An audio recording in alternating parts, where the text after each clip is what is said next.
जी जी जी, अगला वाक्य नहीं। तो वो वैसे होगी नहीं होगी आपको नहीं पता, लेकिन वह आज्ञाकारी जो सबॉर्डिनेशन है, मातहतीकरण है, उसका स्वीकार है, वो अमूमन महिलाओं का गुण माना जाता रहा भाषा के अंदर। पहली बार उच्छृंखल बिखरी बिखरी भाषा, श्रृंखलाहीन श्रृंखला रहित भाषा मैंने दुर्गा प्रसाद जी को कहते अपनी भाषा के लिए सुना, तो मुझे लगा कि अब जरा जरा हम बराबर आ रहे हैं। तो जाहिर है कि आज आप लोग बहुत कुछ सुनने की इच्छा लेकर आए हैं। मेरे मेरे गले की आवाज़ शायद अभी ठीक ही निकल रही होगी, इसलिए आपको एहसास नहीं होगा कि मेरा गला कितना खराब है।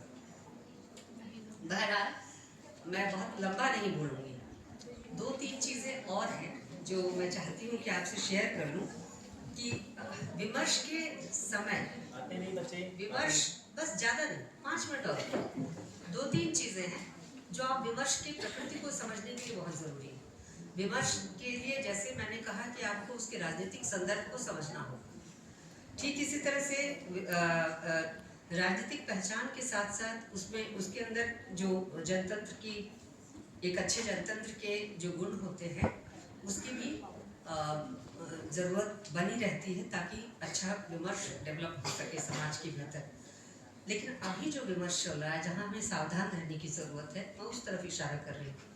अभी चाहे वो स्त्री विमर्श हो, चाहे वो दलित विमर्श हो, चाहे थर्ड जेंडर का विमर्श हो, या LGBTQ या क्वेयर विमर्श हो, या अल्पसंख्यकों का विमर्श हो, या विकलांग विमर्श एक नया अभी जुड़ा है उसका हो, इन सब में जो चीज़ महत्वपूर्ण है वह अगर आप देखें तो एक तो जो चिंता की जगह है कि एक तो विमर्शों के जरिए कोई मानक अभी भी स्थिर नहीं हो पाए। जो ऐतिहासिक काम विमर्शों को करना है, स्त्री साहित्य में, स्त्री लेखन और वैचारिकी में जरूर ये काम एक हद तक हुआ है, लेकिन बहुत कह सकते हैं प्रतिशत के रूप में बहुत नगण्य है। जितनी मात्रा में स्त्रियां लिख रही हैं उस तरह से सैद्धांतिक लेखन न के बराबर हुआ है। तो जब तक हम विमर्श की केवल बात करेंगे, विमर्श के जरिए जो कुछ निकल रहा है, प्राप्त हो रहा है, उसको सैद्धांतिक जामा नहीं पहनाएंगे, तब तक बहुत सी बातों को विमर्श के संदर्भ में कहना मुश्किल होगा।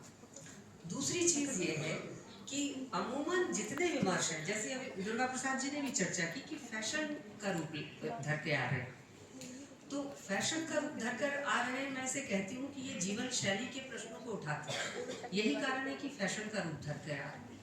यानी जीवन शैली के प्रश्न क्या है, हम कैसे कपड़े पहनेंगे, हमारी चॉइस है। कपड़ों से, बाहरी प्रकृति से, वेशभूषा से विमर्श का दूर दूर तक संबंध नहीं।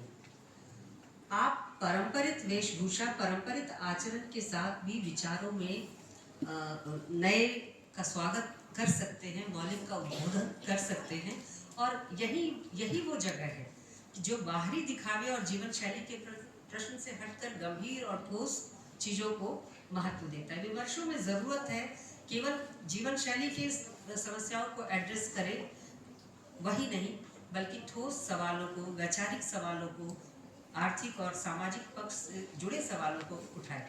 मैं आपको आज बहुत बात हुई भारत और पश्चिम, ये विलोम तो बनता ही रहता है, आज से थोड़ी बन रहा है।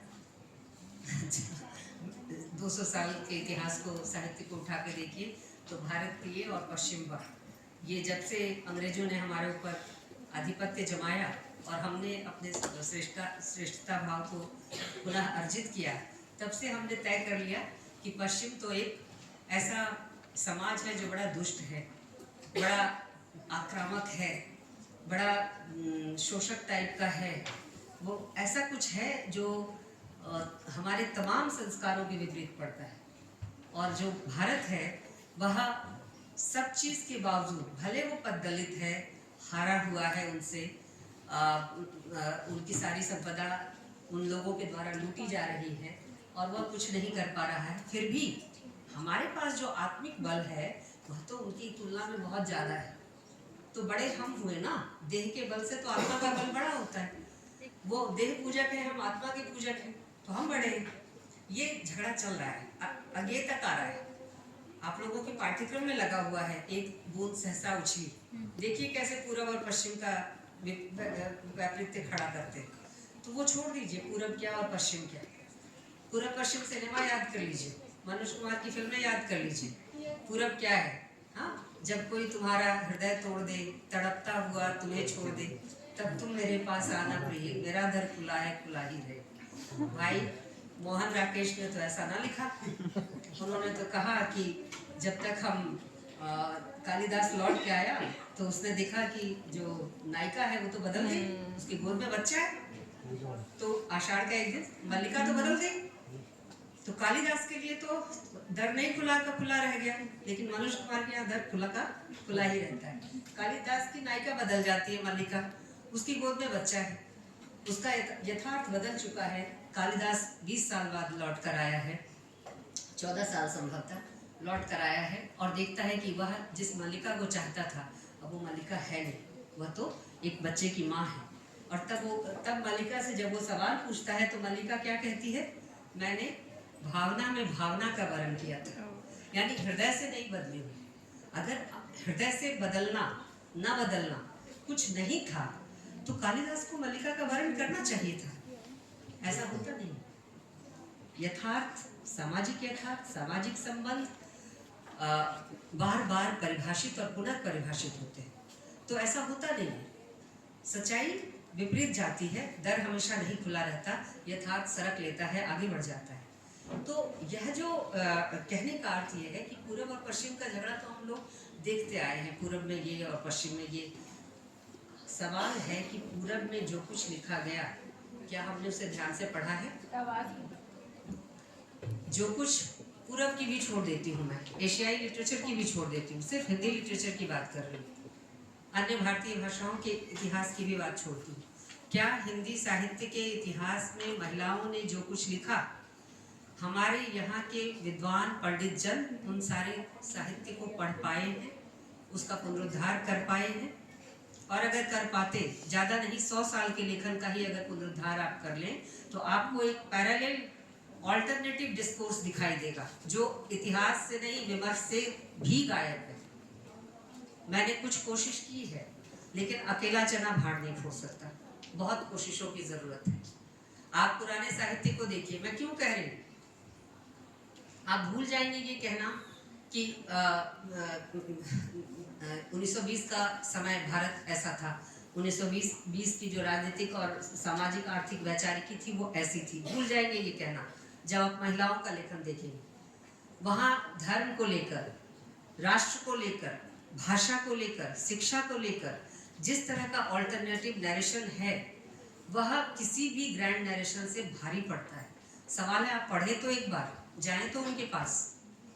और वह निश्चित तौर पर, मैं सहमत हूँ वंदना जी से, भारतीय और जो पाश्चात्य या फ्रांसीसी अमेरिकी जो स्त्रीवाद है उसमें डिफरेंस है, और पूरी दुनिया के स्त्रीवाद में दूसरे देश के स्त्रीवाद से डिफरेंस है। हर देश की स्त्री का दूसरे देश की स्त्री से एक अंतर है, एक पूरे देश की स्त्री का अपने अन्य प्रांतों की स्त्री से अंतर है। अन्य प्रांतों में भी सारी स्त्रियां एक दूसरे की जैसी नहीं है, तो वैविध्य तो है। और ये सच है कि जब हम महादेवी को पढ़ते हैं, होमवती देवी को पढ़ते हैं, हीरा देवी चतुर्वेदी को पढ़ते हैं, यशोदा देवी को पढ़ते हैं, और इस तरह की अन्य लेखिकाओं को पढ़ते हैं, महादेवी ने एक चीज़ कही जो आपके लिए मैं लेकर आई थी, सोच रही थी कि आपको बताऊं। महादेवी ने कहा कि इस विज्ञान युग ने क्या किया है, इस विज्ञान युग ने एक बड़ा अच्छा काम किया है कि इसने दूर की चीज़ों को निकट ला दिया है और पास की चीज़ों को दूर कर दिया है। अब हमको अपना पड़ोसी नहीं दिखाई देता, हमको चांद तारे बहुत आसानी से बड़े बड़े उसमें हम देख पाते हैं, उस पर मिट्टी है, पानी है, लाल रंग है, क्या है सब पता है, लेकिन पड़ोसी नहीं दिखाई देता। स्त्रियां अपने घर की नहीं दिखाई देती, अपने घर में काम करने वाली महिलाएं और दलित नहीं दिखाई देती। तो यह जो निकट का दूरत्व है ये खतरनाक है। विमर्शों में संकट यहीं पर है। आप चश्मा लगाइए लेकिन इतना रंगीन नहीं कि आपको निकट का यथार्थ न दिखाई दे और वह वैविध्य व विविधता न दिखाई दे। सब कुछ पश्चिम में खारिज करने लायक नहीं है और पूरब में भी सब कुछ स्वीकार करने लायक नहीं है। इतना ब्लैक एंड वाइट न विमर्श का एरिया है, न डिस्कोर्स या डिस्कशन का एरिया है, न डायलॉग का एरिया है। तो मैं यही कहना चाहती हूँ, आप सब यंग हैं, युवा हैं, इंटरनेट ने आपको दूर की चीज़ों को पास ला दिया, लेकिन अपने पास की चीज़ों को, माँ से बात करने का टाइम नहीं है, पिताजी से बात करने का टाइम नहीं है, भाई को आधा घंटा पढ़ाने का टाइम नहीं है, लेकिन इंटरनेट पर घंटों लगे रहने का खूब टाइम है। तो इसे कम कीजिए, घर के भीतर संवाद कीजिए, समस्याओं को समझिए, छोटी छोटी समस्याएं देखिए, वो केवल आपके घर की समस्या नहीं। जब आप भूख और गरीबी की बात करते हैं 60s के दौर की, तो एक दलित परिवार के भूख और गरीबी की ही बात नहीं होती। आप उस समय अगर जरा पूरा उसको फैला कर देखें तो ओवरऑल भारत की गरीबी और भूख की बात है। उस समय के सवर्ण परिवारों में भी सिर्फ छुआछूत का भाव नहीं था, लेकिन दरिद्रता वही थी, चिकित्सकीय असुविधाएं वही थी, मृत्यु के दर वही थे, और भूख का नंगा नाच भी वही था।